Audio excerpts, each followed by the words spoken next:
నమస్తే, welcome to Telugu రాజ్యం. మనతో పాటు senior political analyst KS Prasad గారు ఉన్నారు. సార్తో మాట్లాడదాం. సార్ నమస్తే. నమస్తే అండి. సార్, ల్యాండ్ టైటిలింగ్ యాక్ట్ ఎంత పవర్ఫుల్లో, ఎంత చర్చనీయాంశం అయిపోయిందో మనకు తెలుసు. అది ఆ స్థాయిలో ప్రవేశపెట్టారు. దానికి సంబంధించి రీసెంట్గా ఏపీ బీజేపీ చీఫ్ కొన్ని వ్యాఖ్యలు చేశారు. ఆ వ్యాఖ్యలు కూడా మీకు తెలుసు. అంటే ఇన్ఫ్యాక్ట్ ఆ లిస్ట్ అంతా చెప్పడం ఎందుకని అడుగుతున్నాను.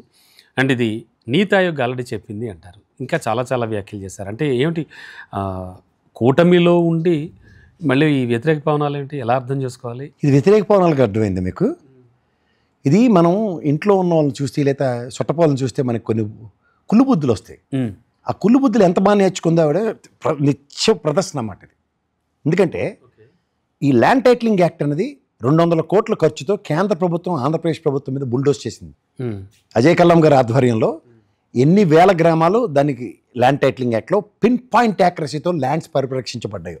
రోవర్లు ఇంపోర్ట్ చేసుకుని కరోనా పాండమిక్ సిచ్యువేషన్లో కూడా ఆంధ్రప్రదేశ్లో ఎక్స్పెరిమెంటల్ ప్రాజెక్ట్ కింద చేస్తే ఒరిస్సా గవర్నమెంట్, పక్కన ఉన్న కర్ణాటక, అన్ని రాష్ట్రాలు మాకు కావాలని అడిగితే కూడా on an aggregate employment creation సర్వేయర్లు, ప్రతి గ్రామానికి ఒక 2 సర్వేయర్లు అగ్రిగేట్ రిక్రూట్మెంట్ జరిగింది సచివాలయ వ్యవస్థతో అనుసంధానిస్తూ. సో ఇంత జరుగుతున్నప్పుడు అప్పుడు ఈవిడే అధ్యక్షురాలు, ఇప్పుడు ఈవిడే అధ్యక్షురాలు. ఒక్క మాట మాట్లాడిందండి ఆవిడ. ఈ ప్రభుత్వ స్థాపనకి ఈ ల్యాండ్ టైటిల్ యాక్ట్ ఎంత ప్రభావితం చూపించి ఆడెవడో బుర్ర తక్కువ ఐడియా ఇచ్చిన దానికి ఆ రాళ్ళ మీద రంగులేసి బుర్ర పుస్తకం మీద బొమ్మ వేసిన పాపానికి ప్రభుత్వం అయిపోయింది. బట్ దాంట్లో క్రెడెన్షియల్స్ మాడాలి కదా. ఇప్పుడు మీకు ఎర్ర రంగు నచ్చొచ్చు, నాకు పచ్చ రంగు నచ్చొచ్చు, ఇంకోటి ఏదో నచ్చొచ్చు. అది కాదు కదా కాన్సెప్ట్. ఈ పుస్తకానికి అట్టేలా అది తీసుకొచ్చి ఒకటి తప్పని దాన్ని రోజు తిడుతుంటే అని అర్థం ఉందా? పుస్తకం లోపల మెటీరియల్ ఇంపార్టెంటా, బయటది మెటీరియల్? అప్పుడు నోరు పడిపోయిందా? ఏం మాట్లాడలేకపోయిందే ఆవిడ? ఇదే కేంద్ర ప్రభుత్వం, ఇదే నీతి ఆయోగ్ కదా, వీళ్ళందరూ కదా మన ఎత్తికి పెట్టింది రాష్ట్రానికి.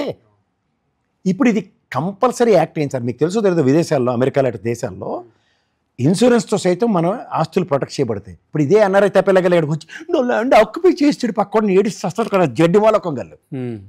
ఇలాంటివన్నిటిలోంచి భారతదేశ భూభాగాల్ని పరిరక్షించడానికి కేంద్ర ప్రభుత్వం తీసుకున్న నిర్ణయం ఇది. ప్రపంచ దేశాలు ఆల్రెడీ ఎప్పుడో చేస్తున్న దాంట్లో ఇవాళ తగుదనమానం మొదలెట్టి మన రాష్ట్రాన్ని ఎక్స్పెరిమెంట్లు చేసి ఒక ప్రభుత్వాన్ని కోలదీయడానికి ఇదే కుటిల రాజకీయం చేసిన ఈ బీజేపీ అధ్యక్షుడు నమ్మట్లేదు. ఎందుకంటే అదే మాట ఆ రోజు కనుక మాట్లాడితే అట్లీస్ట్ ఒక శాంక్చుటీ ఉంది. పుస్తకం మీద బొమ్మ వేయడం తప్పు, రంగులు వేయడం తప్పు, కానీ దాని మీద జరుగుతున్న ప్రచారం. ఎందుకంటే ఇవాళ అది కంపల్సరీగా అన్ని స్టేట్స్ ఇంప్లిమెంట్ చేయాలన్న దగ్గర మన రాష్ట్రం మీద ఇంకా ప్రెషర్ ఎక్కువ ఉంది కంప్లీట్ చేయాలన్నది. కానీ చాలా స్పీడ్గా ప్రజల్లోకి తీసుకెళ్లారు. అదే చెప్తున్నాను, సీతాపేల చాలా స్పీడ్గా. చదువుకో అక్కర్లేదు, కుల ప్రాతిపదిక మీద జర్నలిజం డిగ్రీ వస్తుంది. మీరంటే ఎరుమాలోకల్లో మీరు చదువుకుని చచ్చాం కాబట్టి జర్నలిజం డిగ్రీలు వచ్చాయి. కులం ఉంటే డిగ్రీలు ఇచ్చేవారు, పనికిమాలలో ఉంటే మాట్లాడుతున్న మాటలు ఎలా ఉంటాయి? పెట్రోల్ కొడుతూ వచ్చేవాళ్ళు ఇక్కడ వచ్చి జర్నలిజం చేయొచ్చు అన్న అపోహలు. మళ్ళీ నేను జర్నలిస్ట్ కాదని చెప్తాడు, చెప్పివన్నీ అబద్ధాలే.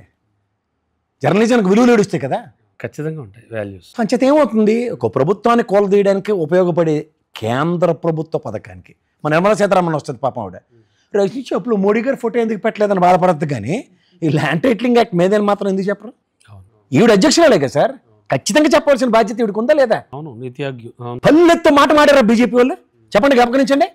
ఒక్కడు మాట్లాడాడు బీజేపీ నుంచి? లేదు, రాలేదు. మొత్తం అంతా అంటే ఏరు దాటిన తర్వాత బోడిమాలన్న సిద్ధాంతం బ్రహ్మాండంగా అడాప్ట్ చేసుకోగలిగింది ఇది ఎన్డీఏ కూటమిలో.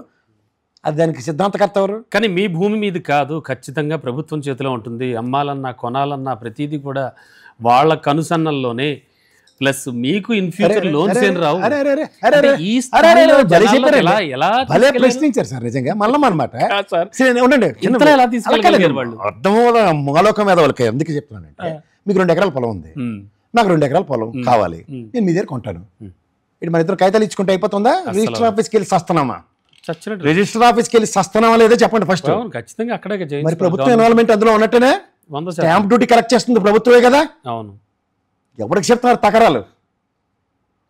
అంచేత ప్రజల్ని ఎలా పక్కదారి పట్టించుకోవాలో మాలోకం బ్యాచ్ అంటాను నేను. ఎందుకంటానంటే, నువ్వు ల్యాండ్ ఎలా అమ్ముతావు బాయ్? ఇప్పుడు 22A పెట్టింది ల్యాండ్, ఇది ప్రభుత్వం ల్యాండ్ అని. నేను కోర్టుల పరంగా దాని మీద పోరాటం చేయట్లే, దానికే కదా ఒక రిజిస్టర్ పెట్టారు, అప్రహెన్షన్స్ ఏమైనా ఉంటాయి అన్నది. కానీ ఎన్నికల ప్రచారంలో విపరీతంగా ప్రచారం చేస్తారు. వాళ్ళు ప్రభుత్వాన్ని దించడానికి వాళ్ళు ఒక ఆయుధం కింద వాడుకున్నారు. వాడినప్పుడు ఉపయోగపడిన ఇన్స్ట్రుమెంట్ ఎవరు? BJP, Andhra Pradesh BJP. మరి దాన్ని తిప్పి కొట్టలేకపోయింది సార్. ఒకటి, ఇప్పుడు నీ ల్యాండ్ నేను తీసుకుంటే నీకు ఎక్స్ప్లెనేషన్ ఇవ్వాలి. నీ ల్యాండ్ నేను తీసుకున్నప్పుడు ఎందుకు ఎక్స్ప్లెనేషన్ ఇవ్వాలి? ఎవరికైనా చెవులో గుణం తీసి చెప్పగలవు. ఇప్పుడు ఏమైనా ఎంఏ పిహెచ్డీలు చేసి చదువుకుని చచ్చిన బ్యాచ్ అందరూ చదువు రాని వాళ్ళే ఉన్నారు. చదువు వచ్చిన వీళ్ళ ఇంగిత జ్ఞానం ఏమైంది చెప్పండి. కేంద్రం నుంచి కానీ ఎవరు ఏ నేత నుంచి ఒక ప్రకటన రాలేదు. అదేంటి అంత బుల్డోస్ కొడుతున్నారు, అంత బొమ్మడిని కొట్టేస్తున్నారు. అసలు ఏంటిది ల్యాండ్ టైటిలింగ్ యాక్ట్ 200 కోట్లు తగలబెట్టి చచ్చింది మేము. నాకు తెలిసి చాలామంది కేంద్ర ప్రభుత్వ పథకం తెలిసి కూడా ఉండకపోవచ్చు. నేను అజయ్ కలాం గారు ఇన్ని ఇంటర్వ్యూలు చేసాం సార్, ఇన్ని ఎక్స్ప్లెనేషన్స్ ఇచ్చి చచ్చాం దాని మీద. గ్రామాల్లో ప్రజలకి కొంత చాలా ఏం చేయగలం అంతే.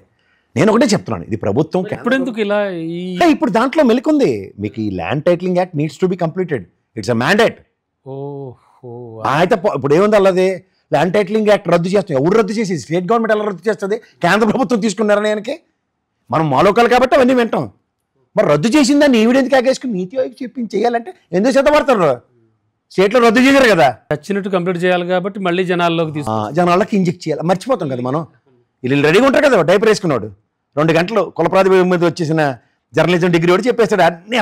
జగన్మోహన్ రెడ్డి అయితే ఖచ్చితంగా దోచుకోవడానికి తీసుకుంటే చంద్రబాబు నాయుడు గారు అవతార పురుషుల్లోకి వచ్చి పురంధేశ్వరం గారి ఆధ్వర్యంలో పరిరక్షిస్తారు మిమ్మల్ని అని చెప్పగలుగుతారు వాళ్ళు. అది వింటారు జనాలు. ఇప్పటికైనా దీని గురించి పూర్తి స్థాయిలో జనాలకు తెలియాలి. తెలియక వాళ్ళు చెప్తారు ఇప్పుడు బ్రహ్మాండం. ఇప్పుడు అసలు బ్రహ్మాండంగా హ్యాస్ టు బి కంప్లీటెడ్ కాబట్టి చేతనైతే పోనీ దగ్గర 11,000 గ్రామాలు ఎన్నో కంప్లీట్ అయ్యాయి.